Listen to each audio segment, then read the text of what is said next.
Nabi kalau sholatnya ingin sempurna dimulai dari wudhu. Yang pokok dalam wudhu itu ada 4. Sisanya sunnah. Awas kalau yang 4 ini tidak sempurna maka batal wudhunya. 1. Fagsilu wujuhakum, basuh wajahnya. Kalau disebutkan wajah dalam bab wudhu, itu tidak ada yang lain kecuali bagian tampak muka. Gitu ya. Kalau yang punya jenggot, itu termasuk janggutnya di selai-selai. Sifat wudhu cuma ada 3. 1, pakai keran. 2, pakai gayung. 3, air yang mengalir. Ya, seperti di sungai ada air mengalir itu nggak ada masalah. Tapi kalau menggunakan gayung atau semisalnya, Nabi itu diriwayatkan dalam hadis itu sangat menghemat air. Bahkan pernah beliau kemudian berwudu, kalau kita kemudian hitung itu hanya sejumlah pak, seaqua gelas pak, cukup. Atau yang kedua menggunakan keran ya. Kalau sekarang kita ada keran, contoh ini kerannya. Ya. Kerannya agak tinggi sedikit. Dan kita sesuaikan. Ambil airnya. Misal contoh, ghosala. Ghosala itu bukan ditumpahkan, ambil air, tumpahkan di tempat yang akan dibasuh gini. Yang telunjuk itu kemudian menghapus atau menghilangkan kotoran di sela-sela mata, contoh. Yang jempol menghilangkan kotoran di sela-sela telinga bagian belakang di sini.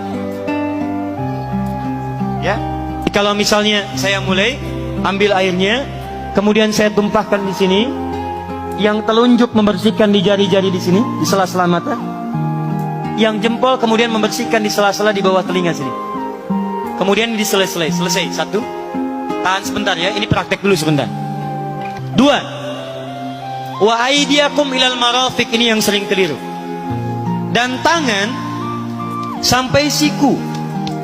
Jadi saat kita mengambil air wudhu, ambil airnya, tumpahkan dari sini ilal marafiq sampai ke siku ke sini. Balikan lagi ke depan. Jadi bukan kerannya dibeginikan, sikunya dibeginikan, takut, bukan. Jadi bukan siku diteruskan ke bawah. Yang tepat itu ambil airnya, kemudian basuh dari sini sampai dengan ke sikunya. Hati-hati, ini ada maknanya. Dan jika benar di hadis Muslim, jika orang wudunya benar seperti ini, maka bersamaan dengan jatuhnya air wudhu itu, jatuh pula dosa-dosa dan kotoran yang melekat pada anggota tubuhnya. Tidak cukup dengan amin, nanti kita lihat dulu. Tangan selesai pindah kemana? Bukan ke rambut, tapi kepala. Jadi dalam bab wudu yang diusap bukan rambutnya, kepalanya. Itulah keadilan Allah. Kalau yang diusap kepalanya, semua manusia yang hidup pasti punya kepala. Tapi kalau yang diusap rambutnya, ada ketidakadilan, karena tidak semua orang punya kepala, punya rambut. Tuh. Nah sekarang lihat sini. Ketika kita diminta mengusap kepala, bahasanya masaha. Masaha itu begini. Ini saya punten. Bismillah. Ini ya. Ambil airnya, tumpahkan, baru kemudian diusapkan ke kepalanya. Paham ya? Kalau yang ghosala, ambil, tumpahkan di tempat yang akan dibasuh. Tapi kalau masaha, hati-hati. Ambil airnya, tumpahkan, baru diusap. Jadi bukan diambil air, tumpahkan di kepala begini. Yang dibasuh kepalanya bukan rambutnya. Jadi kalau ada laki-laki sudah dandan, sisiran, rapi, tiba-tiba keran dibuka, yang diusap cuma rambutnya, ulak. Itu batal wudunya. Tidak sah. Harus diulang. Terakhir kaki dibasuh sampai dengan bagian mata kakinya, dan ini tidak perlu saya terangkan karena mudah bagi kita untuk mempraktekannya. Tapi yang ingin saya jelaskan satu ini saja. Perhatikan baik-baik. Yang 4 ini wajib wudhu. Tambahannya sunnah.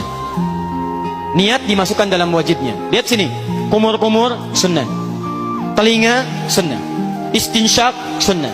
Yang 4 ini wajib. Tapi terlepas dari wajib dan sunnahnya, perhatikan baik-baik. Kenapa ini disebut dengan wudhu? Dan hebatnya Al-Quran mengistilahkannya dengan toharah. Toharah. Apa itu toharah? Apa itu suci? Toharah. Apa itu toharah? Suci.